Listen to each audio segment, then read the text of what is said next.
ఈ మాట అనేకన్నా నిజంగా ఏమైపోవాలి సుగ్రీవుడు ఈ మాట విని. ఇవాళ నువ్వు కట్టుకున్న పాపం ఎటువంటిదో చూసావా, పైగా రాముడి విషయంలో చేశావు. ఆ గుహలో మహానుభావుడు ఏడుస్తున్నాడు, నువ్వు ఇక్కడ ఇలా మగువలతో మధ్యంతో కాలం గడుపుతున్నావు. పూర్వం కృతార్థో మిత్రాణం నత ప్రతికరోతి కృతజ్ఞ సర్వభూతానాం సమధ్యప్లవగేశ్వర. ఒకరి దగ్గరికి వెళ్ళి, అయ్యా మీరు నాకు ఉపకారం చెయ్యండి, నేను మీకు ప్రత్యుపకారం చేస్తానని మాట పుచ్చుకుని ఇంకా ఒక మాట వదిలేశాడు లక్ష్మణుడు. అసలు అగ్నిసాక్షిగా అంగీకరించి ఉపకారం పొందేసి దాని ఫలితాన్ని తాను అనుభవించేసి తానిచ్చిన మాట మరిచిపోయిన వాణ్ణి లోకమంతా కలిసి చంపేస్తాడు. ఎందుచేతంటే వాడు కృతజ్ఞుడు గనక. బ్రహ్మగ్నేచ సురాపేచ చోరే భగ్రవ్రతే తథా నిష్కృతి విహితా సిద్ధి కృతజ్ఞో నాస్తి నిష్కృతి. బ్రహ్మగ్నేచ బ్రహ్మహత్య చేసిన వాడికి ప్రాయశ్చిత్తం ఉండొచ్చు. సురాపేచ మద్యపానం చేసినటువంటి వాడికి ప్రాయశ్చిత్తం ఉండొచ్చు. చోరే దొంగతనం చేసిన వాడికి ప్రాయశ్చిత్తం ఉండొచ్చు. భగ్నవ్రతే తథా ఒక వ్రతం చేస్తాను అని చెయ్యడం మానేసిన వాడికి ఉండొచ్చు. నిష్కృతిర్విహితా సిద్ధి వీటన్నింటికీ నిష్కృతి ఉంటుంది, కానీ కృతజ్ఞో నాస్తి నిష్కృతి. ఒకరి దగ్గర ఉపకారం పుచ్చుకుని తిరిగి ఉపకారం చెయ్యవలసి వస్తే మొహం చాటేసిన వాడికి మాత్రమే ప్రాయశ్చిత్తం లేదు. వాడు కృతజ్ఞుడు, వాడికి ఇంత ప్రాయశ్చిత్తం లేదు. అటువంటి మహాపాపం చేసిన వాడితో సమానం. ఇంకా ఇవాళ సుగ్రీవ నువ్వు అటువంటి స్థితిలో పడిపోయి ఉన్నావు. అనార్యస్తం కృతజ్ఞశ్చ మిథ్యవాధీచ మానవ పూర్వం కృతార్థో రామస్య నత ప్రతికరోషియత్. రామునికి ఉపకారం చేస్తాను అని ఒప్పుకున్నావు, కానీ ప్రత్యుపకారం చెయ్యలేదు. నేను పైన చెప్పిన ఏ ఏ పాపములు ఉన్నాయో వాటన్నింటినీ నువ్వు పొందినటువంటి వాడి అవుతున్నావు. సత్వం గ్రామ్యేషు భోగేషు సత్తో విద్యా ప్రతిశ్రమ నత్వాం రామో విజానీతే సర్పం మండూకరావిణం. నిన్ను చూసి రాముడు అనుకున్నాడు, నీ వినయ విధేయతలు, నువ్వు కూర్చోవడం, నువ్వు మాట్లాడడం, నువ్వు నమస్కారం చేయడం, ఇవన్నీ చూసి చాలా మంచి మిత్రుడు అనుకుని వారిని చంపి నీకు పట్టాభిషేకం చేశాడు. కానీ మా అన్న రాముడు కనిపెట్టలేకపోయాడయా, కప్పలా అరుస్తున్న పామువి నువ్వు అని గ్రహించలేకపోయాడు. ఎంత గొప్ప మాట అనేశాడో చూడండి. నిజంగా ఒక్కొక్క మాట అంటే తన్నుకు చచ్చిపోవాలి నిజంగా. రామకృష్ణ పరమహంస ఒకసారి దక్షిణేశ్వరంలో కాళికాలయానికి వెళుతున్నారు. సాయంకాలం వెళుతుంటే ఒక కప్ప అరుస్తోంది. ఆ కప్ప అరుస్తుంటే విన్నారు, వెళ్ళిపోయారు. వెళ్ళిపోయి మళ్ళీ అట్నుంచి తిరిగి వస్తూ చూస్తే ఆ కప్ప అలాగే అరుస్తోంది. ఆ కప్ప వంక చూసేసారి బాధపడి వెళ్ళిపోతున్నారు. వెళ్ళిపోతుంటే అక్కడ ఉన్నవారు, ఏమండి మీరు ఎందుకు ఆ కప్పను చూసి అంత బాధపడుతున్నారు అన్నారు. ఎటువంటి మహాపురుషుడికి అటువంటి ఆలోచనే వస్తుంది. ఆయన అన్నారు, పాముని చూస్తే బాధేస్తోందయా, కప్పని చూసి కాదు అన్నారు. అదేమిటండి పాముని చూసి బాధ ఎందుకు అన్నారు. ఆ పాము త్రాచుపాము, ఆ పాము నాగుపాము, ఆ పాము కొండ చిలవ అయితే ఈ కప్పని మింగేసి ఉండేది. వచ్చిన బాధ ఆ పాము నీటి పాము పట్టుకున్నది పెద్ద కప్పని. ఇప్పుడు అది మింగదు, వదలదు. దానివల్ల దోషం ఎవరిది? పాముది. కప్పని సంపదు, కప్పని వదలదు. బాధ ఎవరికి? కప్పకి. తెలిసి తెలియని గురువు చేతిలో పడిపోతే శిష్యులు ఇలాగే బాధపడతారయా. ఒక గురువు స్థాయిలో ఎంత అందమైన మాట మాట్లాడేశారో చూడండి రామకృష్ణ పరమహంస. ఒక్కొక్క మహానుభావుడి నోటి వెంట ఒక్కొక్క మాట వస్తే ఎంత గంభీరంగా ఉంటాయో చూడండి. ఇంకా ఇంతకన్నా ఎన్ని తిట్లు తిట్టాలి, ఏమనాలి? నిన్ను చూసి రాముడు కప్ప అరుపులు అరుస్తున్న పామువి అని తెలుసుకోలేకపోయాడయా. కప్ప అరుస్తోంది అనుకోండి, మనం పెద్ద బెంగెట్టుకోం. ఎందుకంటే కప్ప కరిచింది అనుకోండి, దానివల్ల ఏమిటి ఉపద్రవం? కప్ప కరవనే కరవడు, దిక్కుమాల కప్ప పాప అది కరవడం ఏమిటి? సాధు జీవరేం కప్ప కరిచేసిందని డాక్టర్ దగ్గరికి వెళ్ళిన వాడిని నేను చూడలేదు మరి ఇప్పటివరకు ఎక్కడ ప్రపంచంలో. ఇంకా కప్పని పొరపాటున మనం తొక్కేసినా కప్ప మనం ఏం చేయలేదు, మెగమెగమంటూ పోతుంది. కానీ అందుకని ఏమీ చెయ్యకుండా ఎప్పుడూ చేస్తుంది ప్రమాదం అనేటటువంటి బుద్ధి కూడా మనకి కలగకుండా హాయిగా మనం వెళ్ళిపోయేది ఎప్పుడు అంటే, కప్పలు ఎన్ని బెకబెకలాడుతున్నా వెళ్ళిపోతుంటాం. కానీ ఒక్క పాము బుస్సు వినపడింది అనుకోండి, చాలా భయపడిపోతాం. రెండు అంత వ్యతిరిక్తమైనటువంటి స్థితి కలిగిన ప్రాణులు. కానీ నువ్వు బెకబెకమన్న పామువి తెలియక పాపం కప్ప అనుకుని ఊళ్ళో పెట్టుకున్నాడయ్యా మా అన్నయ్య, కరిచేసావయ్యా మా అన్నయ్యని. ఇంత మాట అన్నాక నిజంగా సుగ్రీవుడికి ఎంత బాధ ఉండాలి. అయినా సరే నోరు విప్పలేదు. విప్పడానికి నోరు విప్పేంత స్థితి ఎక్కడుంది పాపం. కానీ తాగిన మైకం అంతా దిగిపోయిందిట. నోరు విప్పి మాట్లాడడానికి మాత్రం ఇవాళ తను చేసిన దోషం. కానీ నా దృష్టిలో అయితే నేను అనుకుంటాను, సుగ్రీవుళ్ళ అలా ఉండడం చాలా కష్టం. ఇవాళున్న పరిస్థితుల్లో మీరు చూడండి, మనం స్కూటర్ మీద వెళ్ళిపోతుంటాం, ఆయనే చూసుకోకుండా వచ్చి సైకిల్ వాడు మనకి గుద్దేస్తాడు. గుద్దేసి మనం ఇలా చూస్తాం, వాడు పిల్లాడు ఇంకా స్కూల్కి వెళ్ళే పిల్లాడు, అయ్యా నాకు తప్పేనండి అండవు. నీది తప్పు కరెక్ట్, నీ పొరపాటు వల్ల అవతల వాడు ఇబ్బంది పడ్డాడు అనుకో, అయ్యా నీ తప్పు లేదండి, తప్పు నాది అని నువ్వు ఎందుకు అనలేవు? నీకు ఎందుకు ఉండదు సంస్కారం? నీ తప్పు అయితే నీ తప్పు అంగీకరించి తల ఉంచుకుని వెళ్ళిపోవడమే, ఎందుకంటే నువ్వు తప్పు చేసావు యథార్థంగా. కానీ ఇవాళ మీరు చూడండి, రోడ్డు మీద ఒకరినొకరు, ఒక సైకిల్ వాడు నిష్కారణంగా వచ్చి ఇంకోడిని గుద్దినా మొదట నోటెంట్ వచ్చే మాట, యా మీరు చూసుకోక్కర్లేదా అంటాడు. తిరగబడిపోయేటటువంటి స్థితే కానీ, అయ్యా నాకు పొరపాటు అయిపోయింది క్షమించండి సార్ ఏమనుకోకండి అని ఒక్క మాట అంటే ఉత్తర వారు నిజమే పొరపాటు అయిపోయింది ఫోన్లే అంటారు. ఒకవేళ అయినా వినకుండా మనం అరుస్తున్నాడు అనుకోండి, బాబు నీ తప్పేం లేదయా నాదే పొరపాటు అంటే నువ్వు తల ఉంచుకుని వెళ్ళిపో, నీ దోషం కాబట్టి. కానీ ఇవాళ అలా తల ఉంచుకుని వెళ్ళిపోయేటటువంటి సంస్కారం పోయింది మనలో. ఈ సంస్కారం ఆనాడు సుగ్రీవుడు చూపించాడు. తన ఎంత దోషం ఉంది హనుమ చెప్పారు. రాముని పనుకున్న లక్ష్మణుడు వచ్చాడు అంటే రామకోపాన్ని కడుపులో పెట్టుకుని వచ్చాడు, కానీ చంపడు. ఎందుకంటే రాముడికి మిత్రత్వం తెలిసాయా, చంపడం చేత కాదు అన్నాడు.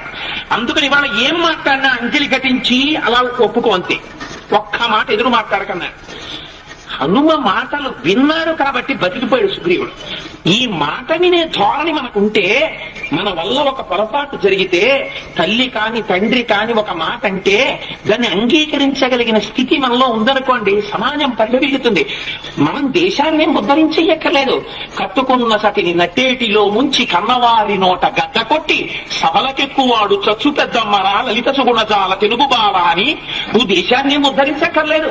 నీ భార్యని నువ్వు జాగ్రత్తగా చూసుకుని, నీ తల్లిదండ్రులకి నమస్కారం చేసి నువ్వు జాగ్రత్తగా పెట్టుకుని, నీ విద్యుక్త కర్తవ్యాన్ని నువ్వు జాగ్రత్తగా చేసుకుంటే చాలు. ఇవాళ పిల్లలు ఏ స్థితిలో ఉన్నారంటే, వాళ్ళకు తప్పు చేస్తే మీరు పిలిచి 2 నిమిషాల కన్నా ఎక్కువ 3వ నిమిషం వాళ్ళని దెబ్బలాడారు అనుకోండి, నాన్నగారు నేను చెప్పాను కదా తప్పేది, ఇంక క్లాస్ పీకేకండి దొరికాం కదా అని అంటున్నారు వాళ్ళు కూడా. అరే what a surprising tendency it is. అంటే వాళ్ళు దోషం చేస్తే ఎంతసేపు మాత్రమే మాట్లాడాలో తండ్రి గుర్తిరిగి ఉండాలి ముందు, అంతకన్నా ఎక్కువ మాట్లాడితే తండ్రి అపరాధి అయిపోతున్నాడు. అంత స్థితిలో ఇవాళ సమాజం ఉంటే, ఆ స్థితిలో కుటుంబాలు ఉంటే ఎక్కడి నుంచి వస్తుంది రామరాజ్యం రమ్మంటే, ఎక్కడి నుంచి వస్తుంది మనశ్శాంతి ఉండమంటే ఇంట్లో ఉంటుంది. ఇన్ని మాటలన్నా హనుమ చెప్పారు కాబట్టి సుగ్రీవుడు అంజలి ఘటించి నిలబడపోవడంలో సుగ్రీవుడి గొప్పతనం ఉంది. ఆ విషయంలో సుగ్రీవుడి పాదాలకి నా తల తగిలేటట్టు నేను నమస్కారం చేస్తాను. సుగ్రీవుడి వల్ల నిజంగా తప్పు చేసిన రోజున అలా శిరస్సు ఉంచి ఎవరు ఏమన్నా నిలబడిపోయేటటువంటి ఓర్పు ఈశ్వరుడు కటాక్షించుగాక. అదే సమయంలో అంతంత పొరపాట్లు జరగకుండా కూడా ఈశ్వరుడు చూచుగాక.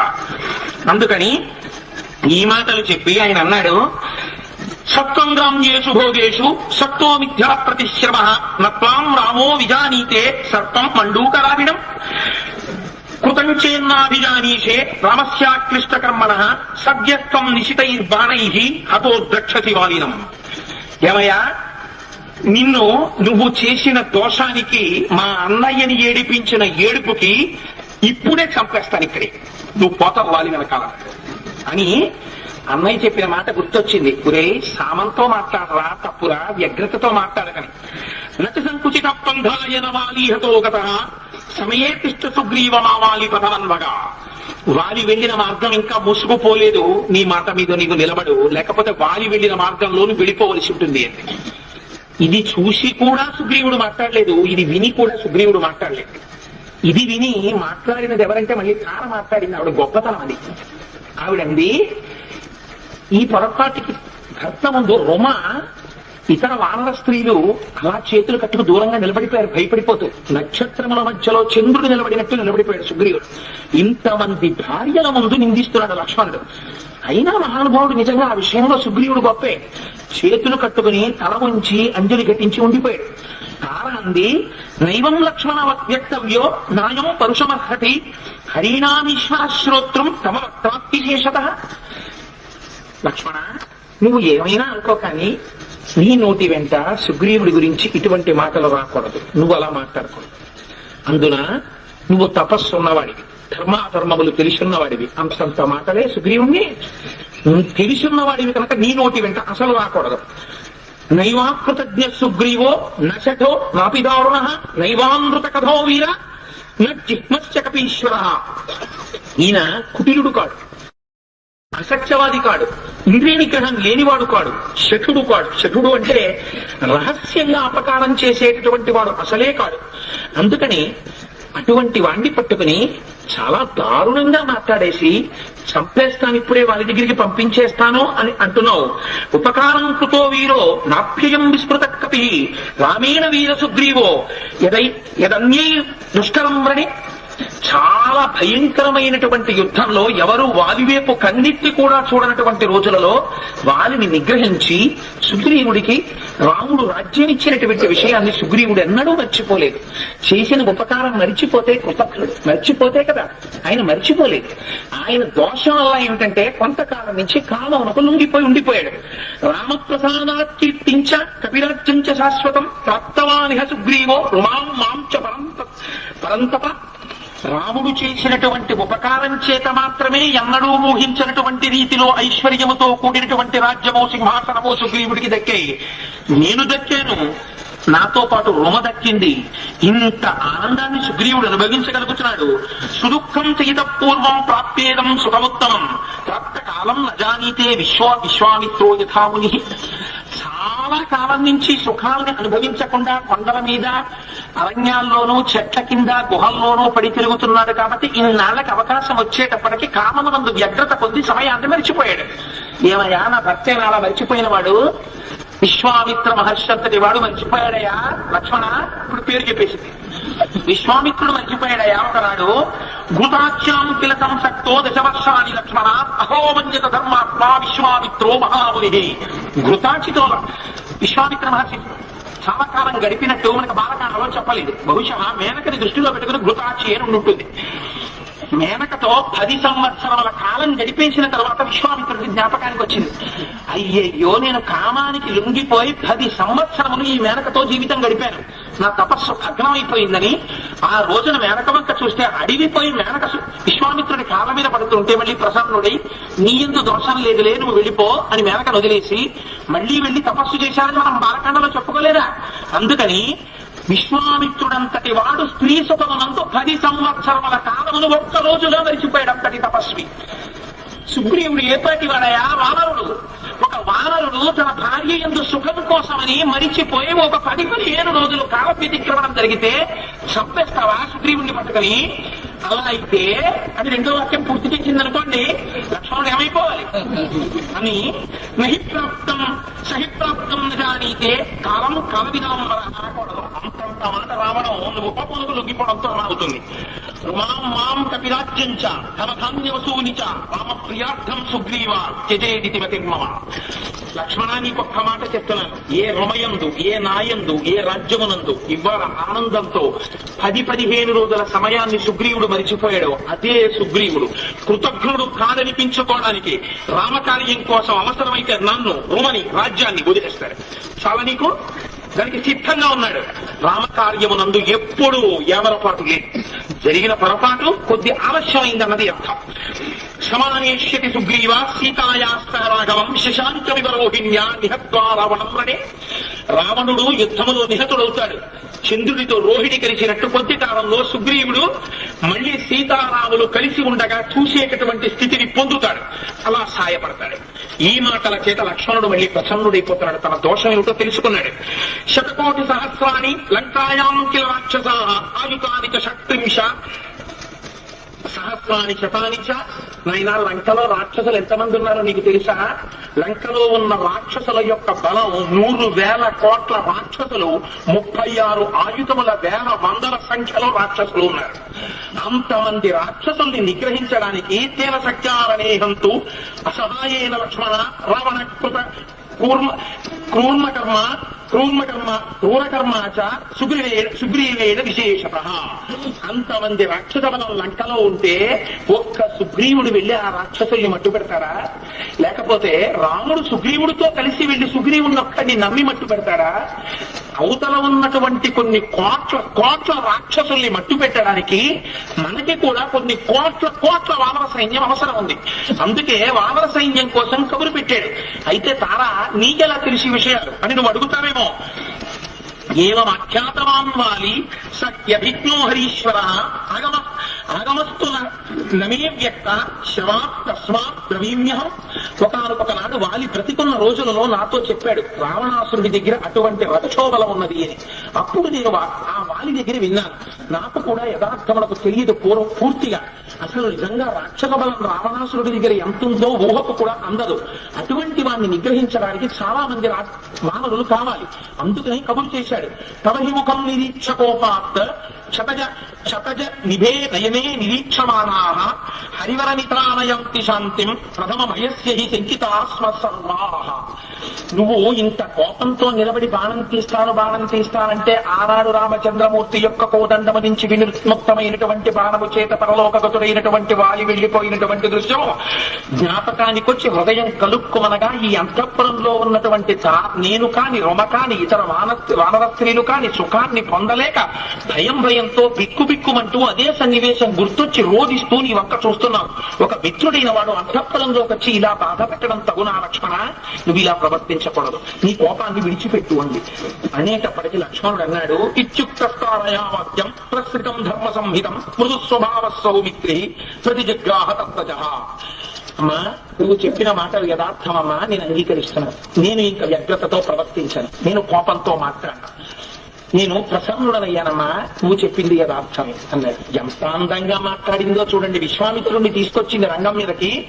అప్పుడు ఎప్పుడైతే విశ్వామిత్రుడిని రంగం మీదకి తీసుకొచ్చిందో తన గురువైనటువంటి వాడి గురించి ఎప్పుడూ చర్చ కూడా ఆయన యొక్క గుణములు గురించి స్తోత్రం జరుగుతుండగా వినాలి. కానీ తన గురువు యొక్క దోషాన్ని ఎవరైనా మాట్లాడుతుంటే శిష్యుడు అక్కడ ఉండకూడదు, వినకూడదు, వెళ్ళిపోవాలి.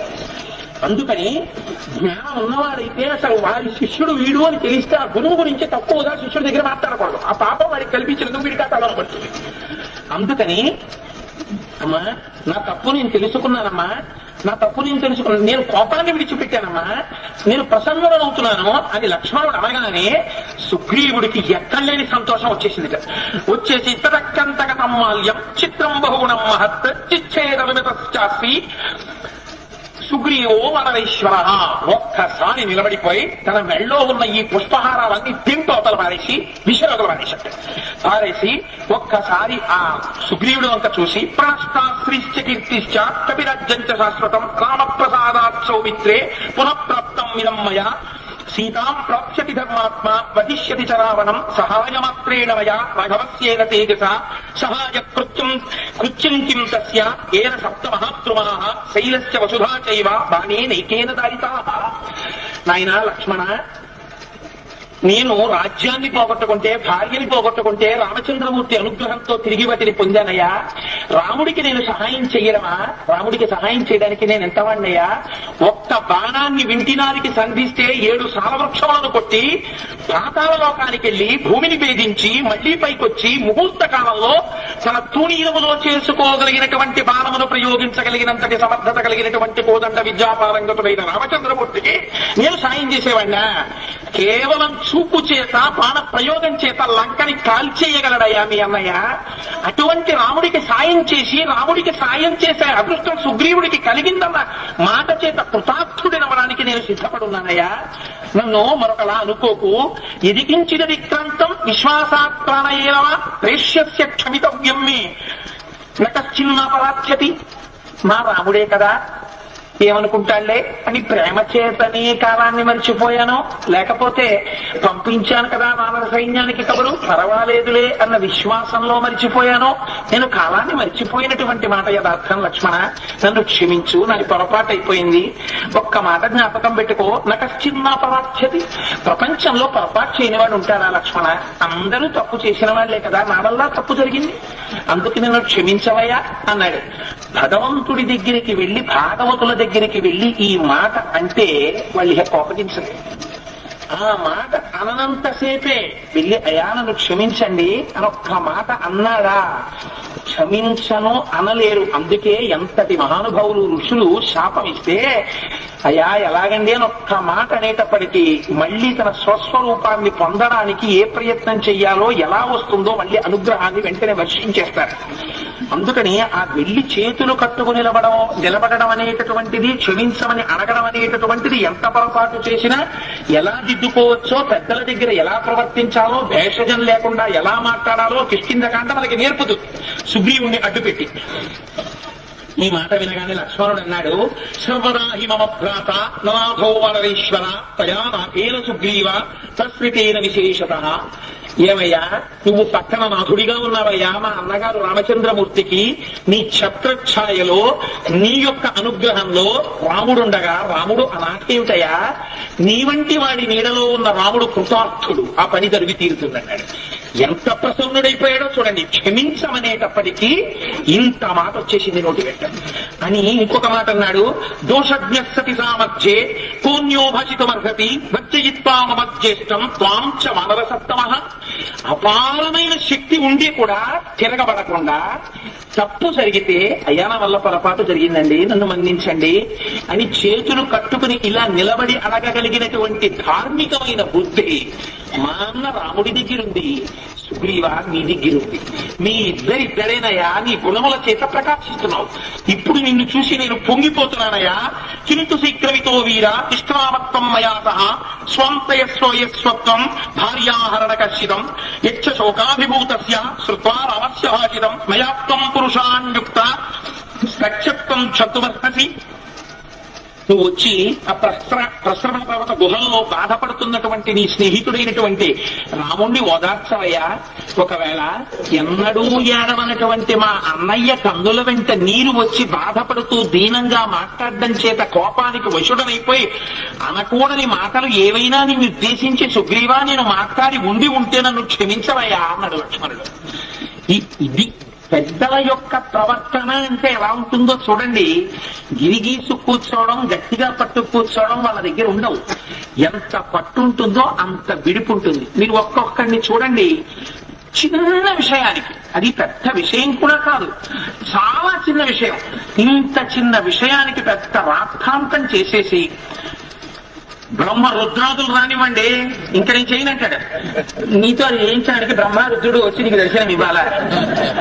వాళ్ళు నీలోంచి వెళ్ళిపోతే చాలు అరుపులు అయిపోతాయి. అందుకని ఒక్కొక్కడి మొండితనం ఎంత గట్టిగా ఉంటుందో దాని చేత తనలో రజోగుణం తనలో తమో గుణం బయట పెట్టుకుంటాడు తప్ప అలా ఇంకొకరు క్షమించమని అడిగేటప్పటికి ఔదార్యంతో లొంగిపోవడంలో ఉంది శ్రేష్టత్వం అంతా. ఈ మాటలు అన్న తర్వాత హనుమని పిలిచారు. ఇంతకు ముందే కబురు చేశాను, ఈ భూమండలంలో ఎక్కడెక్కడ ఉన్నటువంటి వానరములు కూడా వచ్చేసేయాలి. 10 రోజుల సమయం ఇస్తున్నాను. 10 రోజులు దాటిపోయిన తరువాత ఏ వానరములైనా ఇక్కడికి చేరితే మాత్రం సుగ్రీవాజ్ఞని అతిక్రమించినట్టే, వాళ్ళకి శిరచ్ఛేదం విధింపబడుతుంది. అందుచేత తొందరగా వచ్చేయమని చెప్పండి. మలయ పర్వతం మీద ఉన్న వాళ్ళు, హిమాలయ పర్వతాల మీద ఉన్న వాళ్ళు, మహేంద్ర పర్వతం మీద ఉన్న వాళ్ళు, సహ్య పర్వతం మీద ఉన్న వాళ్ళు, వింధ్య పర్వతం మీద ఉన్న వాళ్ళు, ఎక్కడెక్కడున్న వాళ్ళు అందరూ కూడా బయలుదేరి వచ్చేసేయాలి. కాటుక రంగులో ఉన్నవాళ్ళు, బంగారు రంగులో ఉన్నవాళ్ళు, 1000 ఏనుగుల బలం కలిగిన వాళ్ళు, 10 ఏనుగుల బలం కలిగిన వాళ్ళు, 100 ఏనుగుల బలం కలిగిన వాళ్ళు, కొండముచ్చులు, భల్లూకములు, ఎక్కడెక్కడ ఎన్ని కోట్ల కోతులు ఈ భూమండలం మీద ఉన్నాయో ఆ భూమండలం మీద ఉన్నటువంటి కోతులు, కొండముచ్చులు, భల్లూకములు అన్ని నాశాసనంలో బతుకుతున్నవి. 10 రోజులలో రాకపోతే శిరచ్ఛేదం విధిస్తానని చెప్పు. హనుమ రాయవారుల్ని పంపు, మంత్రులను పంపు, ఎక్కడున్న వాళ్ళని అక్కడ బయలుదేరి వచ్చేయమను. కొంతమంది నీటి మీద నడుస్తుంటారు, కొంతమంది నీటిలో ఉంటారు, కొంతమంది పర్వతాల మీద ఉంటారు, కొందరు సముద్రాల మీద ఉంటారు, కొందరు చెట్ల మీద ఉంటారు, కొందరు వనాల్లో ఉంటారు. ఎక్కడెక్కడ ఉన్న వానరములకు కబురు వెళ్ళిపోవాలి. వాళ్ళందరూ వచ్చేయాలని చెప్పి కబురు చేశారు. చేసి శిబికిని తెప్పించాడు. మళ్ళీ మహానుభావుడే సామాన్యంగా వెళ్ళడు, సుగ్రీవుడు అంటే సుగ్రీవుడే. పల్లకి తెప్పించాడు, అందులో కూర్చున్నాడు. అందులో శ్వేతచక్రం పట్టారు, 100 ఊసల కలిగినటువంటి తెల్లటి గొడుగు పట్టారు. పక్కన చాలా అందమైన వానర స్త్రీలు స్వచ్ఛమైనటువంటి వింజామరలతో వీస్తున్నారు. లక్ష్మణ వచ్చి పల్లకీలో కూర్చో అన్నాడు. తన పక్కన కూర్చోబెట్టుకున్నాడు. బలం కలిగినటువంటి వానలు ఆ శిబికని మోసుకుంటూ రాముడు ఉన్నటువంటి ప్రసరణ పర్వత గుహ దగ్గరికి చేరుకున్నాడు. అక్కడికి వెళ్ళాడు. శిబిక దిగాడు దూరం నుంచే. చుట్టూ సుగ్రీవుడు ఇన్నాళ్ళకి బయటకు వచ్చాడని వానలు అందరూ వచ్చేశారు. గబగబా వెళ్ళాడు. ప్రభు ఏం చేస్తే వాళ్ళు అదే చేస్తారు, అదే సంతోషం వాళ్ళకి. ఆ సుగ్రీవుడు వెళ్ళాడు. రామచంద్రమూర్తిని చూశాడు. ఆయన ఒక చెట్టు కింద కూర్చుని ఉన్నారు. పదయోః పతితం మూర్ధ్యాత ముద్రాప్య హరీశ్వరం ప్రేమ్నాచ బహుమానాచ్ఛ రఘవ పరిషత్స్వజే. ఒక్కసారి వెళ్ళి తన యొక్క నుదుటి భాగం రామచంద్రమూర్తి పాదములకు తగిలేటట్టుగా వంగి ఆయన పాదాలకి శిరస్సు తగిలేటట్టుగా నమస్కరించట. లక్ష్మణుడి దగ్గర అయితే చాలా మాటలు నడిచాయి, రాముడి దగ్గర అదేం లేవు. వెళ్లి పాదములకు శిరస్సు తగిలేటట్టు నమస్కరించాడు. అంతే, వెంటనే మహానుభావుడు ఒక్కసారి గట్టిగా కౌగిలించేసుకున్నట్ట. రాముడు కౌగిలించేసుకుని అన్నాడు, ధర్మవర్ధంచ కామంచాయస్తు కాలేని సేవతే విభజ్యత కృతం వీరా సరాజా హరిసత్తమ. సుగ్రీవా నాయనా, నువ్వు ఎంత ఖేదపడ్డావో నేను అర్థం చేసుకోగలనయా అనుకున్నాడు మనసులో. ధర్మము, అర్థము, కామము వీటికి కాలాన్ని విడదీసుకోవడంలోనే మనిషి ఎవరిదైనా ప్రాజ్ఞత ఉందయా అన్నాడు. నిజంగా ఎంత గొప్ప మాటో చూడండి. కాలమంతా టీవీకి, కాలమంతా మ్యాగజైన్లకి, కాలమంతా కుటుంబానికి, కాలమంతా డబ్బు సంపాదించడానికి కాదు. బ్రాహ్మీ ముహూర్తం ఒకటి ఉంది. ప్రయత్నపూర్వకంగా సూర్యోదయానికి ముందు నిద్ర లేవడం, ఉదయకాలంలో కొన్ని గంటల సేపు పూజా మందిరంలో తాను గడపడం, మంత్రానుష్ఠానం చేసుకోవడం, సంధ్యావందనం చేసుకోవడం, దేవతార్చన చేసుకోవడం, దానికి ఆ సమయం కేటాయింపబడాలి. మధ్యాహ్న కాలము, అసుర సంధ్య కాలము, మళ్ళీ అసుర సంధ్య వేళ కూడా పరమ పవిత్రం, దేవతారాధనకు ఉపయోగపడాలి. ఎందుకంటే సంధ్యారంభ విజృంభితం శృతిశరస్థానంతరాధిష్ఠితం సప్రేమ భ్రమరాభిరామసర్వాసరాశోభితం భోగీంద్రాహరణం సమస్త సుమన పూజ్యం గుణావిష్కృతం సేవే శ్రీగిరి మల్లికార్జున మహాలింగం శివాలింగితం అంటారు శంకర భగవత్పాదులు శివానంద లహరిలో. ఆ సంధ్యాకాలం పరమశివుడు నర్తన చేస్తుంటాడు. అది పరమ పవిత్రమైనటువంటి కాలం. అప్పుడు నిద్రపోవడం కూడా కుదరదు. అందుకని ఆ సమయంలో సంధ్యావందనం చెయ్యాలి, దేవతార్చన చెయ్యాలి. తన భార్యతో కామోపభోగమనందు గడపడానికి కూడా పెద్దలు నిర్ణయించారు. దానికి ఒక వేళ నిర్ణయించారు. చీకటి పడిన తర్వాత రాత్రి వేళ మాత్రమే భోగం అనుభవించడానికి కేటాయించారు తప్ప ధర్మము చెయ్యవలసిన సమయంలో అర్థాన్ని, అర్థం సంపాదించవలసిన సమయంలో ధర్మాన్ని, ధర్మార్థములు సంపాదించవలసిన సమయంలో కామాన్ని, కామం అనుభవించవలసిన సమయంలో ధర్మాన్ని అనుష్ఠానం చెయ్యకూడదు. ఎప్పుడు ఏది అనుష్ఠానం చెయ్యాలో అప్పుడు అది అనుష్ఠానం చెయ్యాలి. నాకు భక్తి ఎక్కువైపోయిందంటని అలవాటు లేని పనులు, ఇంట్లో సత్కాల పూజ లేని వాళ్ళు లేచి అర్ధరాత్రి 12 గంటలకి పూజలు చేయడాలు, విచిత్రమైన పూజలు వచ్చేస్తున్నాయి ఇవాళ ప్రపంచంలో. చూస్తే చాలా ఆశ్చర్యం వేస్తోంది. నేను ఒకరి ఇంటికి వెళ్ళాను. ఎందుకు ఈ మాట అంటున్నానంటే, ఎండిపోయిన పువ్వులన్నీ ఉన్నాయి పూజా మందిరంలో. అదేమమ్మా పువ్వులు తీయరా పూజా మందిరంలోంచి నిర్మాల్యము అన్నాను. అంటే అలా తీయకూడదు కదండి అన్నారు. అదేమిటమ్మా పూజా మందిరంలో నిర్మాల్యం తీయకపోవడం ఏమిటి తల్లి, మనం బట్ట విప్పట్లేదా? అంతే తప్ప ఈ పంచ మీదే మళ్ళీ రేపు పొద్దున్న ఇంకో పంచ కట్టేసుకుంటానా? కట్టుకోను కదా. పంచ మార్చినట్టే నిర్మాల్యం కూడా తీసేయాలి కదమ్మా. కళ్ళకద్దుకని నిర్మాల్యం తీయకపోవడం ఏంటి అంటే, ఏమోనండి ఎవరో చెప్పారు నిర్మాల్యం తీయకూడదని, అందుకని చెప్పి మా ఇంట్లో నిర్మాల్యం తీయమండి. ఇంకా ఆశ్చర్యకరమైన విషయం, నేను ఒకళ్ళ ఇంట్లో ఉన్నది, మా ఇంట్లో మగాళ్ళు పూజ చేస్తే అచ్చి రాదండి, అందుకని తువ్వాలు కట్టుకుని అగరత్తే తిప్పుతారు. తువ్వాలు కట్టుకుని అగరత్తే తిప్పితే అచ్చి వచ్చింది. వచ్చి ఏమిటి వస్తుంది? తువ్వాలు తిప్పి అగరత్త తిప్పుతావు. నువ్వు మనిషి జన్మెత్తి బ్రాహ్మణ కుటుంబంలో పుట్టి ఉపనయనం చేసుకుని యజ్ఞోపవీతం వేసుకుని నీ బతుకు అందుక తువ్వాలు కట్టుకుని అగరత్తా తిప్పుతావు భగవంతుడికి. నువ్వు కూర్చుని పూజ చేస్తే భగవంతుడికి కోపం వచ్చేసి నీ ఇంట్లో లేనిపోని ప్రమాదాలు తెస్తాడా? ఎవడు చెప్పిన మాట ఇవన్నీ? విచిత్రమైన పూజలు, విచిత్రమైన అభిప్రాయాలు, విచిత్రమైన లక్షణాలు. ఒక మంచి ఏదైనా చెప్తామని అనుకున్నారనుకోండి మీరు, మొట్టమొదట వచ్చే ప్రశ్న ఏంటంటే, రామాయణం విన్నాం, ఇందులో మన జీవితాన్ని బాగు చేసుకోవడానికి ఎంత పనికి వస్తుంది కాదు, చొప్పదంటూ ప్రశ్నలన్నీ పట్టుకొచ్చి దానివల్ల నీ జీవితం మారేది ఏమాత్రం ఉండదు. రాముడు ఎప్పుడు పుడితే నీకెందుకు? రాముడికి లక్ష్మణుడికి 1000 సంవత్సరాలు తేడా ఉంటే నీకెందుకు? సీతమ్మ పెద్దదా, రాముడు పెద్ద? వాళ్ళకి వీళ్ళకి మధ్యలో రోజులెన్ని, యాగం ఎన్ని రోజులు చేశారు, ఆ రోజులకి పగళ్ళెన్ని, రాత్రిని, గంటలెన్ని, నిమిషాలెన్ని? నీ జీవితం బాగుపడిందా దీనికి? నీ రామాయణం విన్నది నీ జీవితం మార్చుకోవడానికి ఉపయోగించుకో. నీకు అక్కర్లేని విషయాల్లో నీ బుర్ర పెట్టకు, ఇంకోటి బుర్ర పాడు చేయకు. అదో పెద్ద ప్రాజ్ఞత అనుకుంటారు. అనుకుని లేనిపోని విషయాలన్నీ తీసుకొస్తూ ఉంటారు, అనవసర విషయాలు. దీపం పెట్టుకోండమ్మా అన్నాం అనుకోండి, రెండొత్తులు వేయాలా ఒక్కొత్తు వేయాలా? అమ్మ రెండొత్తులు వేసుకోండమ్మా. అమ్మ అంటే వాళ్ళే అన్నట్టుంటుంది. రెండొత్తులు వేసుకోండి అయ్యా అన్నాం అనుకోండి. అగ్గి పుల్లతో వెలిగించాలండి, అగర పుల్లతో వెలిగించాలా? ఇంకా దానికి అంతం ఉండదు. అసలు దీపం వెలిగించు అని చెప్పిన వాడు, అమ్మ నా బుద్ధి గడ్డి తినేసింది, నన్ను క్షమించండి. ఎప్పుడు నా ఒంట్లో ఊపిరుండగా మిమ్మల్ని దీపం పెట్టమని అడిగితే మీ కాలి చెప్పెట్టి కొట్టండి అమ్మా నన్ను వెళ్ళిపోవాలి. విన్నారా? అంత హాస్యాస్పదమైన ప్రశ్నలు. ఈ ప్రశ్న మనం అడగడం వల్ల మన జీవితం ఏమి ఉద్ధరింపబడుతుంది? ఈ ప్రశ్నలో నిజాయితీ ఏమైనా ఉందా? Going for an introspection before going just posing a lenient question to some other fellow. ముందు లోపల ఆత్మ విచక్షణ జరగాలి. ఈ ప్రశ్న వేసే ముందు ఈ ప్రశ్న అవసరమా? ఈ ప్రశ్న వల్ల నా జీవితం ఏమైనా ఉద్ధరింపబడుతుందా? అది నువ్వు ప్రశ్న వేసుకోవడం మానేసి తేరగా దొరికాడని ఎవడైనా చెప్పేవాడు దొరికితే ప్రశ్న పరంపర వాడు ఎవరైనా దొరికాడు నీకు ప్రపంచంలో. అందుకని ఏమవుతుందంటే ప్రశ్నలకు భయపడిపోలే అసలు చెప్పేవాడు కూడా అమ్మవాళ్ళు వచ్చారంటే పారిపోతున్నారు. అందుకని ఇంత దారుణమైన స్థితి వచ్చేసింది ప్రపంచం. అందుకని చెప్పినటువంటి మాట వినడం అంటే ఏమిటో నేర్చుకోవాలి. అందుకని ఇంతకీ ఎందుకు చెప్పారంటే ఈ మాట, మహానుభావుడు రామచంద్రమూర్తి దగ్గరికి వచ్చి నమస్కారం చేస్తే ఆయన చెప్పాడు, ఏమయ్యా ధర్మము అర్థము కామము వీటికి కాలమును భాగించుకోవడం నేర్చుకో. అలా భాగించుకోవడం నీకు నేర్చుకోలేదు కాబట్టి, నీకు చేత కాలేదు కాబట్టి ఇంత ప్రమాదం వచ్చింది. కేవల కేవల కామాన్ని పట్టుకుని ఉండిపోయావు. ఎంత ప్రమాదానికి వెళ్ళిపోయావో చూసావా? లక్ష్మణుడిలా మాట్లాడాడు రాముడు. రాముడు మాట్లాడితే అందంగా ఉంటుంది. ఇద్దరికి తేడా చూడండి. ఎక్కువ శ్లోకాలు చూపించడం కుదరదు, అందుకని ఒక శ్లోకం చూపిస్తాను మీకు. హిత్వాధర్మం తదార్థంచ కామం యస్తు నిషేవతే స వృక్షాగ్రే యథాసుక్త పతిత ప్రతిబుధ్యతే.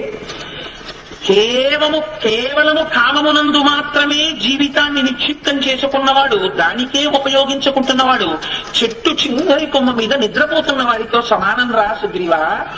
వాడు ఎలా పడిపోతాడో అలా ఒక్క పురుషార్థాన్ని మాత్రమే పట్టుకున్నవాడు దెబ్బతింటాడు రా. అది కామమే కాదు, అర్థమే కావచ్చు. ఎందుకు పుట్టావంటే డబ్బు సంపాదించడానికి, over time, part time, main ఉద్యోగం. ఎందుకు ఇవన్నీ? తినడానికి లేక కాదు, డబ్బు తక్కువై కాదు. ఎంత సంపాదన సంపాదించి అల్లావుద్దీన్ ఖిల్జీ ఏమయ్యాడు?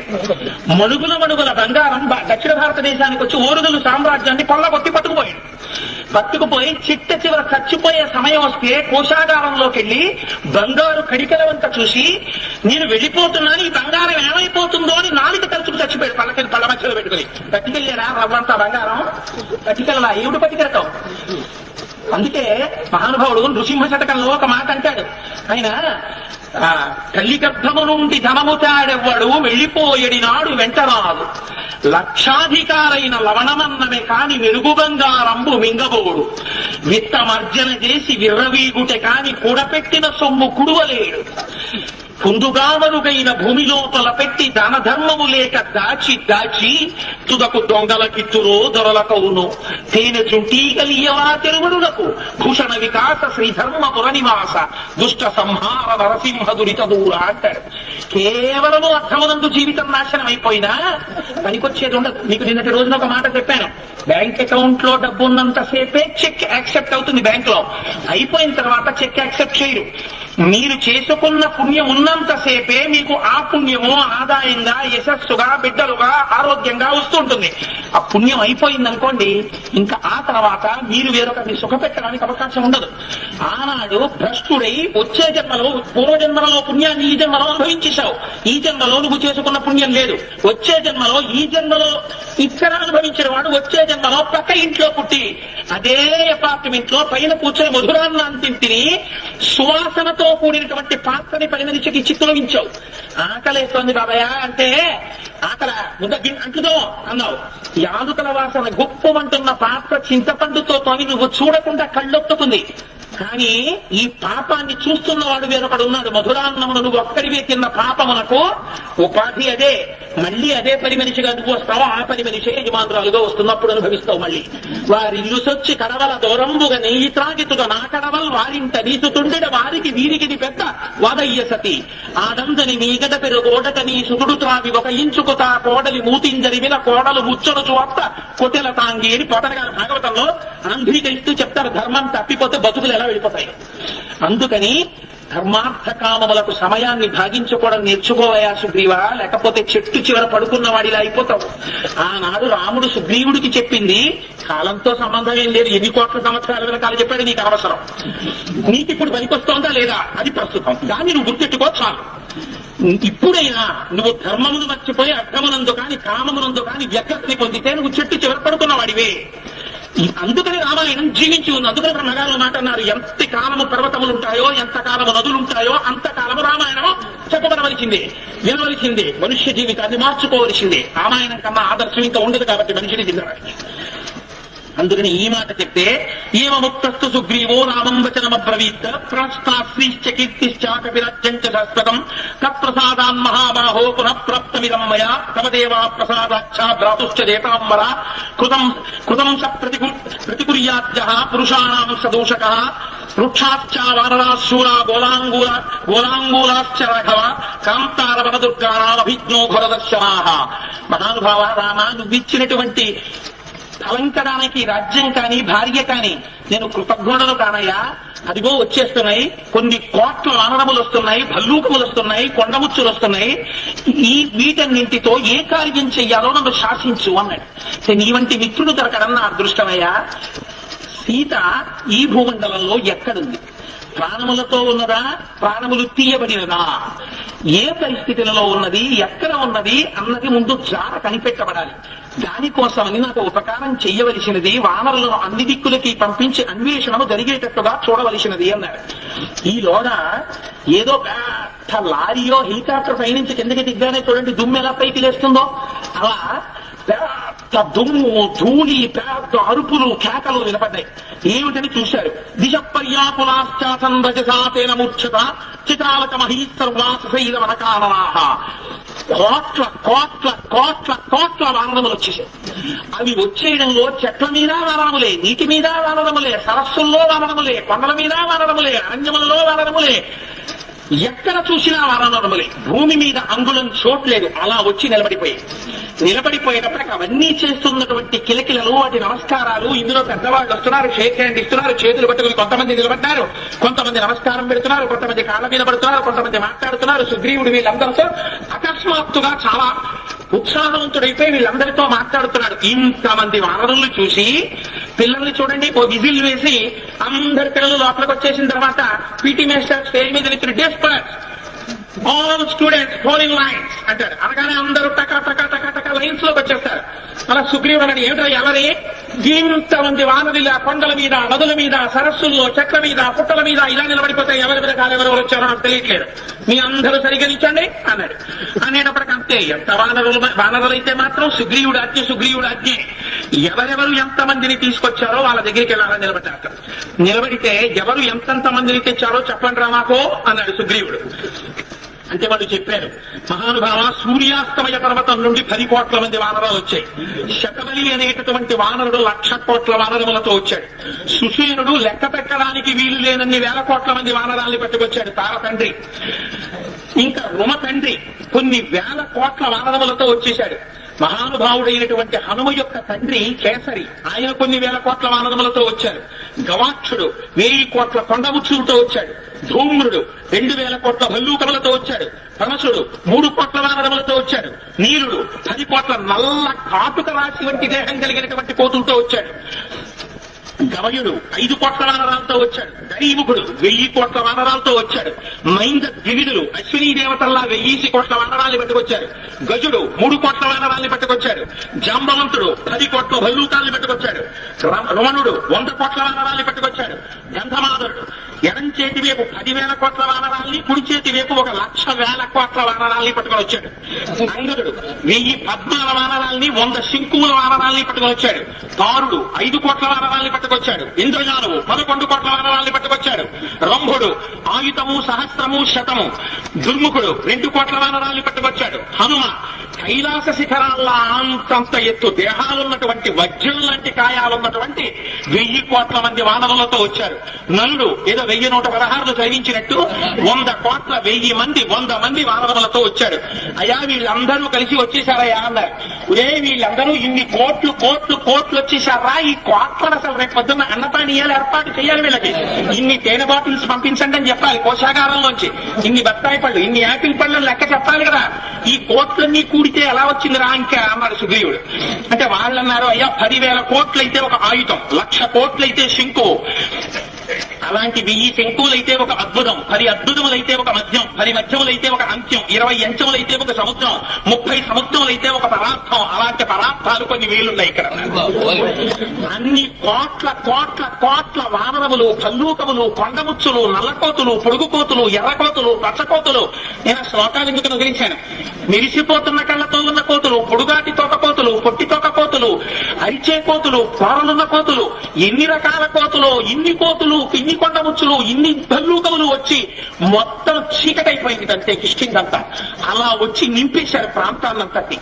నింపేస్తే చూశాడు రాముడి ఒక్క పొంగిపోయాట రాముడు. సుగ్రీవ అయ్యేవి సైన్యం, రాబాబులు సైన్యం చూస్తాం గాని అబ్బా చూస్తేనే వచ్చదు కాదు, అయ్యేవి వానర సైన్యం పిలిపించారా నాయన అని పరమానంద భరితుడైపోయి ఇప్పుడు పంపించాలి కదా. అందుకని మొట్టమొదట ఆ తూర్పు దిక్కుకు వెళ్ళవలసినటువంటి వాడిని తూర్పుతో మొదలెట్టాడు సుగ్రీవుడు.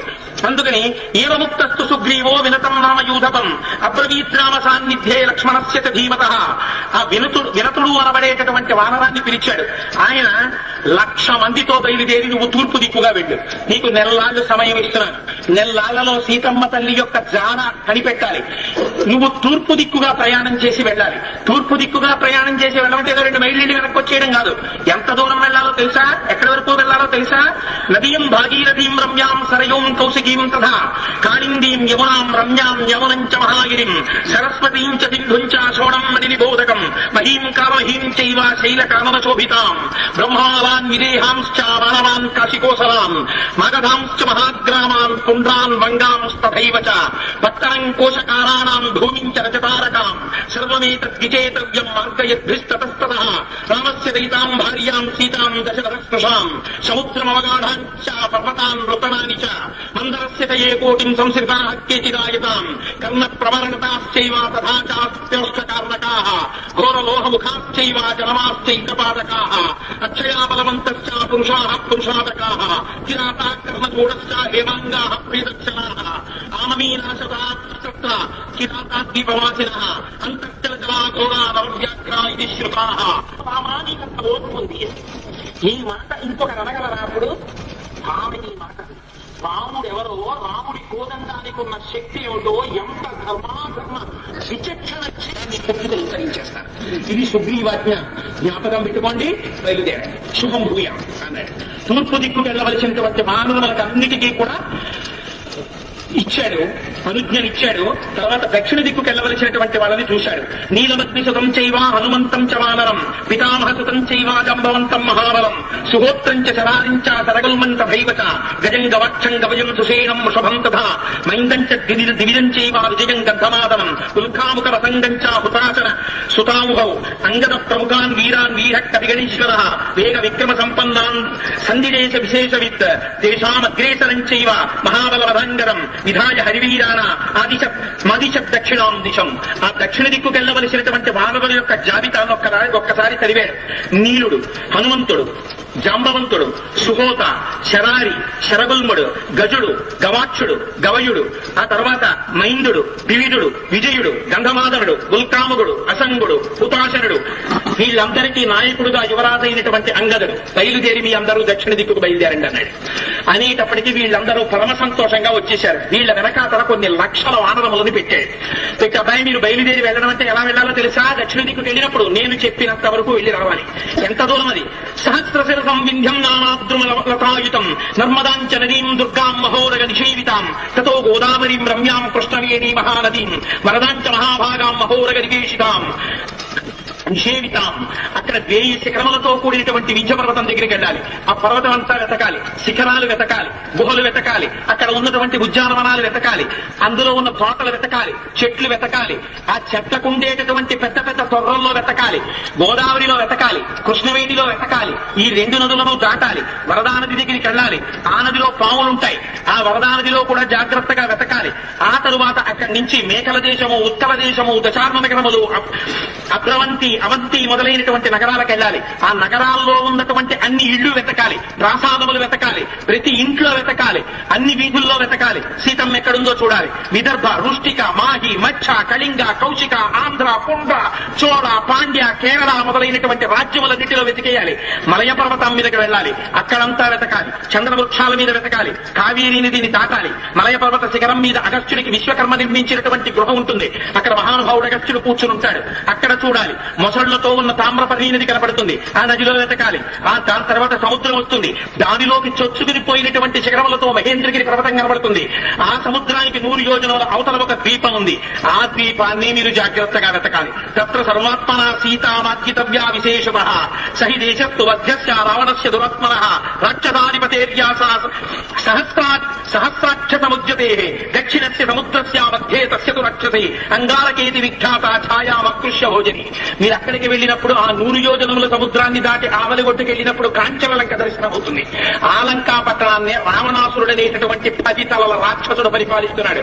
అక్కడ మీరు బహుజాగ్రత్తగా వెతకాలి. సీతం ముందేమో చూడాలి, ఆ తర్వాత సముద్రాన్ని దాటాలి. పుష్పితము అనబడేటటువంటి ఒక పెద్ద పర్వతం కనబడుతుంది, అది ఆకాశాన్ని ఒలుచుకుంటూ ఉంటుంది. దాన్ని దాటి వెడితే సూర్యవత్ పర్వతము అనబడేటటువంటి పర్వతం కనబడుతుంది, అది దాటితే వైద్యుతం అనే పర్వతం కనబడుతుంది. అక్కడ ఉన్నటువంటి చెట్లు చాలా గొప్పగా ఉంటాయి. ఆ పళ్ళు ఇంకా మామూలు పళ్ళు కావు. బెంగళూరు నుంచి తీసుకొచ్చిన సీడ్లెస్ ద్రాక్ష తింటే ఎలా ఉంటుందో అలా ఉంటాయి ఆ పళ్ళు. ఇంకానే తక్కువే పోల్చనేమో. తత్ర భుక్తా వరార్హాని మాలాని ఫలాని చ మధుని పీత్వా ముఖ్యాని పరం గచ్చతవారరాహ. మా చిన్నతనంలో ఎప్పుడైనా మేము ఇలా విజయవాడ అవి వెళ్తున్నామంటే మా ఇంట్లో వాళ్ళకి ఎప్పుడు ఓ మాట చెప్తుండేవారు. ఏలూరులో ఒక్కసారి మినపట్టు తినండి అనేవారు. అదేదో వెంకటేశ్వర స్వామి వారి ప్రసాదం పెట్టినట్టు మేము ఏలూరులో ఉన్నప్పుడు ఎవరైనా మా ఇంటికి బంధువులు వస్తే ఇంట్లో శుభ్రంగా షడ్రసోపేతమైన భోజనం పెట్టినా పిన్ని ఏమనుకోకే ఒక్కసారి వసంత విహారంలో మినపట్టు తింటామని వెళ్ళేవారు. వెళ్ళి మినపట్టు తినొచ్చేవారు. ఏలూరు మినపట్టని బహుశా చాలా రుచిలో ఉంది. మా చిన్నప్పుడు మమ్మల్ని హోటల్కి ఎలా ఇచ్చేవారు, అది తిననిచ్చేవారు కాదు. అందుకని అక్కడే పుట్టినా మాకంత దాని రుచి తెలియదు. తర్వాత మేము తిన్నాం ఒకసారి.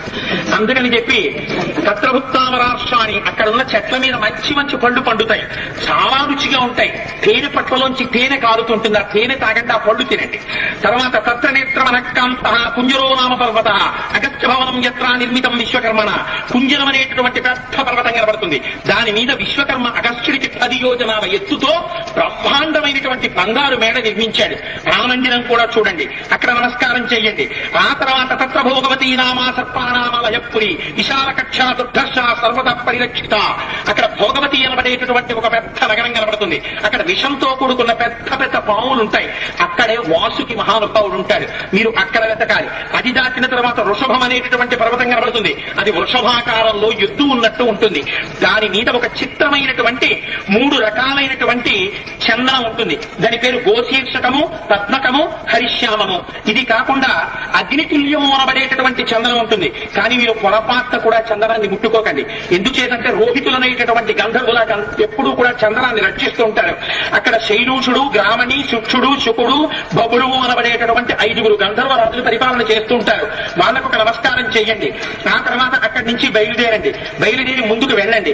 వెళ్ళినట్టయితే తతఃపరం నవస్యేభ్య పితృలోక సుదారుణ రాజధానీయమస్యేష కష్కేన తపసావృత ఏతావదేవ యుష్మాభి వీరార్ వానర పుంగవా శక్యం విచేతుం గంతుం వానాతో గతిమాం గతి తతప్రియతరో నాస్తి మమ ప్రాణాద్విశేషతః కృతాపరాధో బహుశో మమ బంధు భవిష్యతి.